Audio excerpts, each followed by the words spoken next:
5 do Brasil.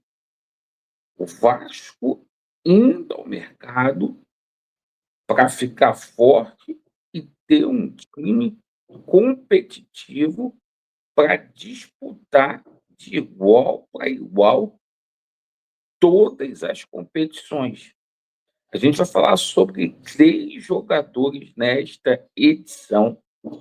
Mercado da bola ontem pegou fogo com a possibilidade de saída do Ryan, tá? E a gente vai falar muito aqui também sobre a situação do estádio de São Januário. Nós temos novidades aí, o martelo foi batido com relação à capacidade.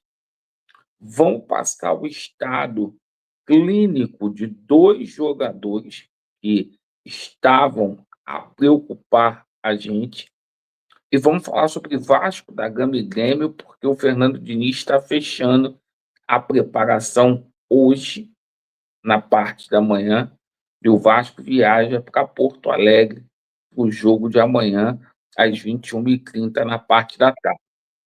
Você que não é inscrito aqui no nosso canal, eu peço para se inscrever e vir a fazer parte da nossa família. Não deixe de se inscrever, perfeito? Bom, bora aí para o nosso vídeo para a gente poder já falar sobre o estado clínico de 2 jogadores, PH e Cuesta. Havia uma preocupação ontem com relação ao PH. O PH teve um problema estomacal lá servindo a seleção brasileira, mas está tudo ok. O PH foi relacionado para o amistoso aí. Situação que preocupava também muito a situação do Cuesta. O último jogo da Colômbia, o amistoso, o Cuesta deixou o jogo no primeiro tempo por conta de um desconforto muscular. O Cuesta ontem treinou muito bem, vai para o jogo também, graças a Deus. A gente não pode perder o Cuesta. Falando aqui sobre Vasco da Gama e Grêmio, um jogo decisivo para as pretensões no Vasco no Campeonato Brasileiro. Esse jogo aí só a vitória interessa em caso de empate ou de derrota. Aí vai ficar muito difícil para o Vasco da Gama, para o Vasco almejar uma vaga na Libertadores. Ainda dá. O Vasco depende de si. Agora, o Vasco precisa ganhar esses 5 jogos que faltam, a começar por esse jogo contra a equipe do Grêmio. E a situação é a seguinte: é uma decisão não só para o Vasco, mas também para o Fernando Diniz. Fernando Diniz, que nesta manhã confirmou ali a situação do Hugo Moura na zaga. Tá? O Hugo Moura jogando na zaga, com o retorno do Puma, que deve ser titular. O Vasco da Gama vai jogar com o Cauã Barros e com o nosso bravo Tietê no meio-campo. Então, o Thiago Mendes começa no banco, tá? E por uma questão ali até de proteção, o Vegete começa jogando ali entre os titulares. Perfeito? E vamos aguardar a confirmação do time titular do Vasco. Na edição da parte da tarde, a gente passa tudo aqui para vocês. Uma arbitragem polêmica que é do Rafael Claus. Não gosto desse árbitro apitando jogo do Vasco da Gama, tá? Ele pode ser bom apitando outros jogos. O jogo do Vasco não é. Falando aqui sobre a situação do estádio de São Januário, tá? Foi batido o martelo e verdadeiramente o estádio terá 47 mil lugares. A informação que chegou que o Vasco da Gama já tem um acordo verbal com o John Textor, tá? Para mandar os seus jogos no estádio Newton Santos, popularmente conhecido como Engenhão, certo? É lá onde o Vasco vai mandar os seus jogos. Bom, vamos falar aqui sobre o mercado da bola. O que pegou ontem a gente de surpresa foi essa situação do atleta Ryan, tá? Passadas aí as horas, a gente foi apurar essa situação e realmente chegou essa proposta aí do Barcelona. E essa proposta agradou muito a diretoria do Vasco, como agradou muito a Ryan. A informação que a gente teve, tá, que seria algo em torno de 30 milhões de euros. Minha opinião, eu acho um ato criminoso vender o Ryan por esse valor, tá? Eu seguraria mais um pouco, tá? Mas a proposta agradou o Vasco, agradou também o Ryan, e a gente pode ter a saída do Ryan antes mesmo dele, Ryan, renovar o vínculo aqui com o Vasco da Gama. Só mais uma coisa, eu acho que a diretoria do Vasco, de boa, ela tem que vir a público para dar umas explicações aí. Ontem a gente tomou conhecimento, o Vasco é o clube formador do Ryan, o Vasco só tem 70% dos valores econômicos do Ryan. Ou seja, se o Vasco vender por 30 milhões, o Vasco vai receber 70% desse valor?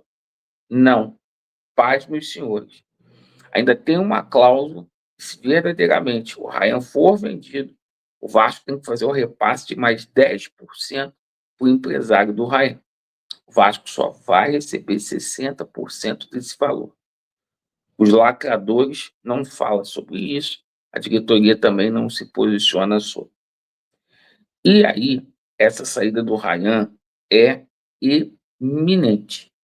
Iminente. O Ryan vai sair, porque é um jogador que é muito cobiçado, talvez o jogador mais cobiçado hoje da América do Sul. E daí a gente tomou conhecimento que a diretoria, uma reviravolta grande, vai tentar a contratação do Brian Rodrigues para ser o substituto do Ryan. Dinheiro em caixa o Vasco vai ter, e muito, porque embora esteja vendendo o Ryan a preço de banana, outros jogadores também vão deixar o Vasco.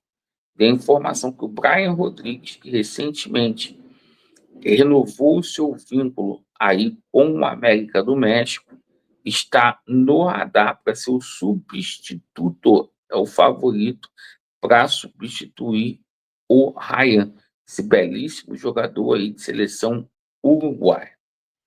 Bom, falado sobre isso, eu quero passar mais duas situações. A situação do Jefferson Lerma, tá? Evoluiu e muito nas últimas horas. Evoluiu e muito. Então, que parecia ser impossível está próximo de se tornar real. O Vasco realmente está trazendo o Jefferson Lerma, jogador colombiano, para o Gigante da Colina. E assim, foram referências muito boas que o Cuesta deu, tá? O próprio atleta, o Gomes, né? O Guarim, que passou aqui pelo Vasco, também teria feito esse processo de convencimento aí com relação ao Jefferson Lerma. E para finalizar, tá? Ontem foi de conhecimento público que o Vasco foi atrás mesmo do Paulo Dias. E por quê? Isso pegou a gente de surpresa. O Vasco estava negociando a situação do jogador Nino. O Nino sofreu uma lesão, tá? O Nino está machucado. O regresso dele não tem previsão para retorno, tá? Por isso surgiu o nome aí desse chileno, que é um cracaço de bola, um jogador que chegou a ser várias vezes campeões pelo o River, e que chegou a ser capitão também do Galhardo. um jogador que está lá desde 2019, no River Plate, uma contratação de impacto. Se o Vasco tivesse um treinador melhor, dava para jogar até com 3 zagueiros ali. Muito boa essa contratação aí. Então, o Vasco está negociando, o jogador está avaliado em 4 milhões de euros, tá? E pode pintar aqui no Vasco da Gama, sim. Então, o Admar reforçando o Vasco fortemente para a próxima temporada, para o Vasco estar ali entre os 5 e brigar de igual para igual em tudo que for disputar. Perfeito? Agradeço pela sua atenção. Vasco neles e a verdade prevalecerá. Valeu.